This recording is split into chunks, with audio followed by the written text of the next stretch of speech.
You now know how to create and work with the most common variable types in C#. But it's often necessary to convert variables from one type to another. In this lesson, you'll learn some of the ways that you can convert variables to different types. To begin, open the Shining Stone sample file from your Sample Files folder.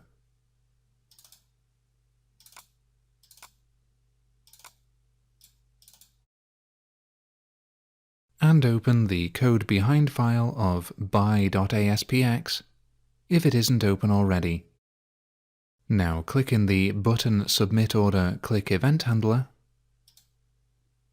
and you're going to create a string variable with the following code. String phone number text equals text box phone number dot text.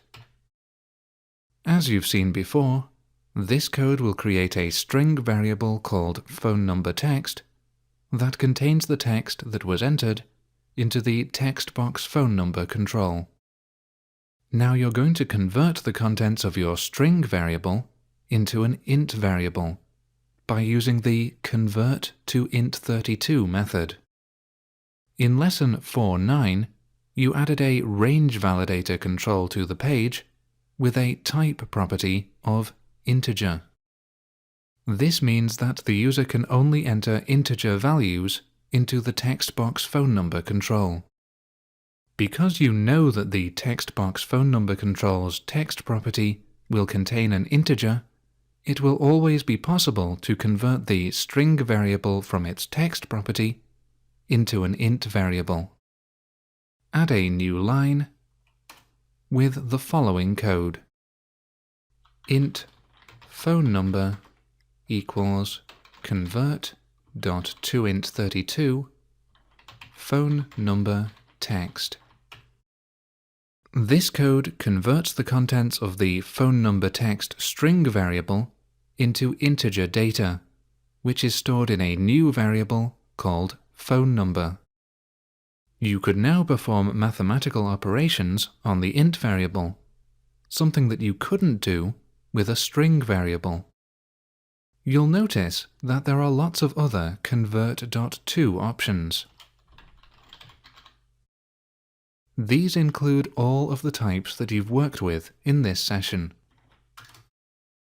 Note that you don't have to use convert exclusively on strings and integers. You could use it to convert an int into a decimal, or a float into an int, or any other combination that you can think of. Obviously, not all conversions are possible. Trying to convert a bool into a datetime, for example, would cause an exception. Exceptions were covered in lesson 3.5. Although there is a convert.toString method, it's easier to just use toString, as you'll see in lesson 5.9. Next, you're going to convert the contents of your int variable into float data using the convert.toSingle method. Add a new line and add the following code.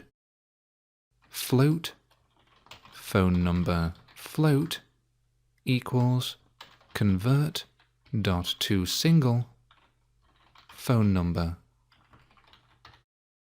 Notice that the method for converting to float is toSingle rather than toFloat. This is because the real name of the float type is single, as you learned in lesson 5.5. You could now use the new float variable to carry out mathematical operations with decimal places, something that you couldn't do with either the string or int variables. Next, you're going to convert the contents of the string variable into int data by using the alternative int.parse method. Replace the code convert.toInt32 phone number text with int.parse phone number text. The parse method is an alternative to the convert method, although it only converts from string to other types.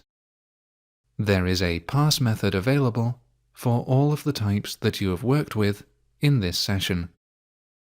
Note that if the parse or convert methods are not able to convert a variable, it will cause an exception.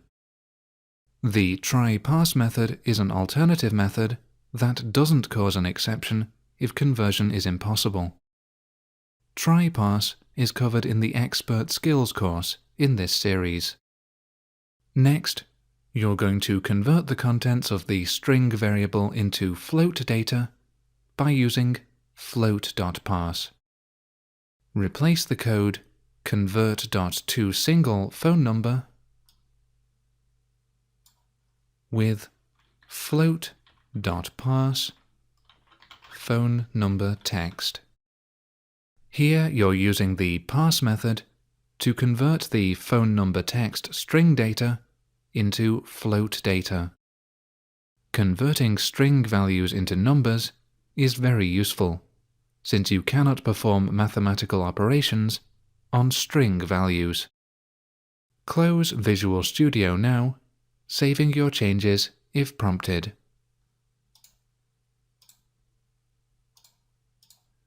You've now completed Lesson 5.8, Convert Variables using Convert and Parse.